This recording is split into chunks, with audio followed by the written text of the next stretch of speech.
女孩和哥哥听见母亲卧室里传来撕心裂肺的哀嚎声。自从他们记事以来，这样的声音像噩梦一般一直围绕在他们的心里。母亲一生经历了8次怀孕，4个孩子因各种原因夭折，但她依旧在45岁时冒着生命危险再次生下了这对双胞胎。所有的一切都源于那个脾气暴躁的父亲。他坚信孩子越多越好，却对妻子的身体毫不在乎。对待儿子，父亲从不手软，稍有不顺就会暴力惩罚。大儿子只要反驳父亲，便会被锁进马棚，接受皮鞭的惩罚。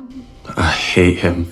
作为家中唯一的女孩，克莉丝的处境似乎更好一些，但这并非出于爱，而是因为她从小乖巧听话，成绩优异，常常让父亲在外人面前倍感骄傲。每天上学成了她唯一的快乐时光，那是她唯一能够摆脱父亲束缚、释放自我的机会。然而回到家后，无论她如何努力分担家务，父亲的怒气总会在瞬间点燃。克莉丝将所有的压抑情感藏在心里，只有在日记中，她才能够找到一丝安慰，释放那些无法言说的痛苦。有时她躲在田地里，幻想着自己考上大学的那一天，毕业后就能彻底摆脱父亲的阴影。她梦想成为一名教师，教导学生做有礼貌、有修养的人。当他中学毕业后，他的老师看中了他的才华与潜力，特意上门劝说父亲，希望能让克莉丝去城市读大学。可父亲却固执地认为，女孩子读书没什么用，嫁出去就是别人家的人，还不如早早留在家里帮忙干活。最终，父亲冷漠地把老师赶走了。在父亲的压迫下，哥哥率先学会了反抗。这天，父亲刚出门，哥哥就偷偷拿起了父亲的猎枪。克莉丝提醒他，这把枪只有父亲能用，哥哥却只是淡淡一笑，说他知道。随后走出去，对着天空开了几枪，或许是想借此发泄内心的愤怒，表达对父亲的恨。这一举动让母亲有些意外，竟不自觉地露出了笑容，因为这是大儿子第一次在家中勇敢地反抗。然而父亲回来后就发现子弹少了，这时的母亲也是第一次发火，说自己的儿子拿一次枪能有什么问题。Father, you can't. Hold your tongue.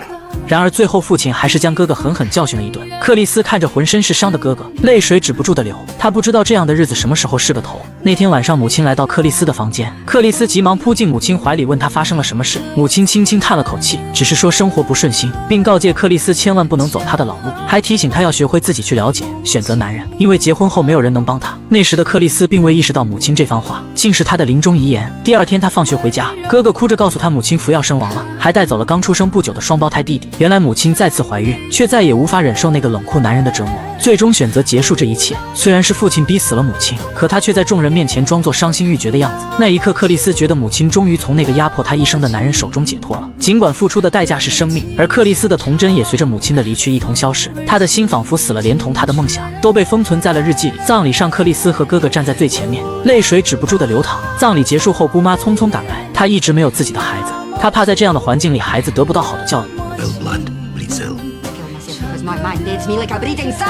当晚，姑妈就连夜带走了2个小侄子，只剩下克莉丝和哥哥帮父亲打理田地。每到秋收时节，父亲忙不过来，就会雇些工人，接着把这些工人安排在牛棚居住。3餐饭食则由克莉丝负责送去。可这个工人看到克莉丝就心生邪念，时不时想对她动手动脚。然而克莉丝可不像母亲那般软弱，她总能勇敢地保护自己。时光流转，克莉丝出落成一个亭亭玉立的姑娘，村子里的年轻小伙都开始留意她。但克莉丝的心里只有尤恩。尤恩看起来温文尔雅、彬彬有礼，而且他也一直爱慕着克莉丝。与此同时，克莉丝的哥哥再也无法忍受这个毫无温暖的家，决定去西伯利亚闯荡，寻找属于自己的生活。父亲听到这个消息，只是默不作声，便转身离开了。克莉丝得知哥哥的决定后，心里满是不舍。哥哥问她愿不愿意一起走，克莉丝却摇了摇头。她觉得自己除了这个家无处可去。哥哥简单收拾了行李，下楼后兄妹俩紧紧地相拥着。从此最爱他的哥哥也要离他而去。他站在窗前，望着哥哥的身影渐渐消失在远方，泪水夺眶而出。终于在这一天，那个冷漠无情的父亲遭到了报应。这天他在干活时，突然感到头晕目眩，随后晕倒在地。克莉丝听到声响，急忙跑过去，想要扶起父亲，可倔强的父亲却一把将他推倒。克莉丝赶忙去找医生，医生检查后告诉他，父亲患了脑溢血，可能会终身瘫痪，以现有的医疗手段无能为力。听到这个消息，克莉丝没有丝毫伤心，反而松了口气，仿佛压在心头的大石头终于落了地。但毕竟是亲生父亲，血脉相连，他还是决定承担起照顾父亲的责任。就在这时，他收到了哥哥寄来的信，信里提到哥哥已经结婚，并且和妻子一同去了阿根廷，从此再也不会回这个家。他将这件事告诉了父亲，他估计心里早已经不认这个儿子了。接着递给父亲一个口哨，示意他有需要就吹响。可父亲非但没接口哨，还猛地抓住克莉丝的手。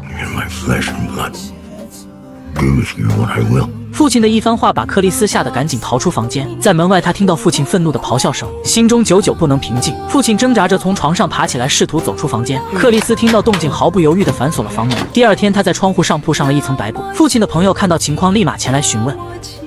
My father's dead. 在告别仪式上，克莉丝站在一旁，神情冷漠，一滴眼泪也没流。姑妈让她给父亲最后一个吻别，而她却直接摇了摇头，转身离开了追悼会现场。在他心中满是对父亲的怨恨与厌恶，因为父亲就是这个家庭悲剧的根源。父亲死后，克莉丝继承了父亲的所有财产，包括房子和农场。一夜之间，她从一个贫困女孩变成了小富婆。就在这时，她与尤恩重逢了，一切仿佛都是命运最好的安排。于是两人迎来了第一次约会。那是一个电闪雷鸣的夜晚，克莉丝的马跑远了，尤恩帮她把马追了回来。在马棚里，两人确认了彼此的心意。随着彼此了解的加深，克莉丝和尤恩的感情愈发深厚。她把想和尤恩结婚的决定告诉了姑妈。姑妈虽然有点惊讶，但看着克莉丝眼里满满的爱，便没有反对。几天后，姑妈离开了农场，克莉丝不顾旁人劝阻，决定在父亲去世后的第2个月举办婚礼。为了这场婚礼，她几乎花光了所有积蓄，连保姆都觉得她没给自己留后路。可克莉丝并不在意，她的梦想就是为自己打造一场美丽的婚礼。婚礼当天，克莉丝穿上婚纱的那一刻，脸上洋溢着幸福的笑容。她不禁想起母亲曾经说过的话，心里坚信自己找到了与母亲截然不同的男人。婚后第2天，保姆就离开了，因为那场婚礼耗尽了克莉丝所有财产，但她毫无怨言，她从未后悔自己的选择。新婚生活甜蜜而美满，夫妻两人一刻也不能分开。时间很快过去了几个月，克莉丝躺在草地上晒太阳，她轻轻抚摸着自己的肚子，那里有了一个新生命，是她和尤恩爱情的结晶。又过几个月，经过2天2夜的阵痛，克莉丝顺利产下一个男婴。她和尤恩为孩子取名小尤恩，这饱含着他们对未来的美好期许，也是爱的延续。可原本幸福的一家3口生活才刚刚开始，第1次世界大战爆发了，所有男人都纷纷自愿奔赴前线。尤恩并不想去，克莉丝也不希望丈夫参战。然而很多事情往往身不由己，战争期间，女人和孩子能在大后方安稳生活，男人的使命却是冲上前线。当祖国需要时，他们别无选择。若不去参战，就会收到一只白羽毛，那是对懦夫的惩罚，会被所有人嘲笑。尤恩的几个朋友在巨大压力下，已经决定奔赴战场。尤恩为了不让妻儿被人嘲笑，最终也选择前往战场。而克莉丝能做的只有和儿子一起默默守望，期盼战争早日结束，等待丈夫平安归来。在漫长的等待中，土地成了她唯一的慰藉。就这样3年过去了。这天上午，尤恩带着浓烈的酒气回到家中。His father.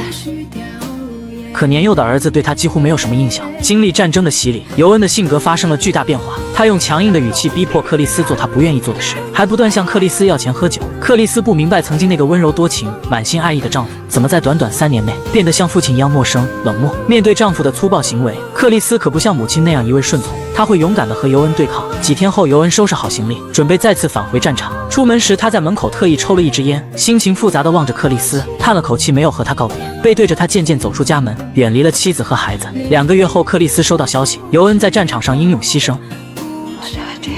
他的世界瞬间崩塌，悲痛如潮水般涌上心头。在接下来的日子里，克莉丝努力克制着这份悲伤，可她依然无比思念尤恩。直到这天，尤恩的好友从前线回来，向克莉丝透露了事情的真相。原来尤恩经历战争的残酷后，精神受到极大创伤，看着身边战友一个个牺牲，他的内心变得极为脆弱。他知道自己随时可能战死，所以在未经允许的情况下，决定悄悄逃离战场，回家看望克莉丝和儿子。然而尤恩为了让克莉丝不再因自己而痛苦，故意装作冷酷无情，想让克莉丝对他失望，从而放下他，去重新寻找能陪伴他的男人。得知这一切后，克莉丝懊悔不已，她痛心自己之前的冷淡与忽视，甚至在最后一次告别时都没能给尤恩一个温暖的拥抱。2颗曾经相爱的心在命运的捉弄下，永远的错过了彼此。生命如同克莉丝的农场，深埋着无数不为人知的痛楚与喜悦，在每一寸被翻耕过的土地里，都藏着我们不愿提及却无法忘却的过往。父亲的暴力，母亲的无奈，爱人的牺牲，这些伤痕并非为了摧毁我们，而是教会我们在残缺中寻找完整的勇气。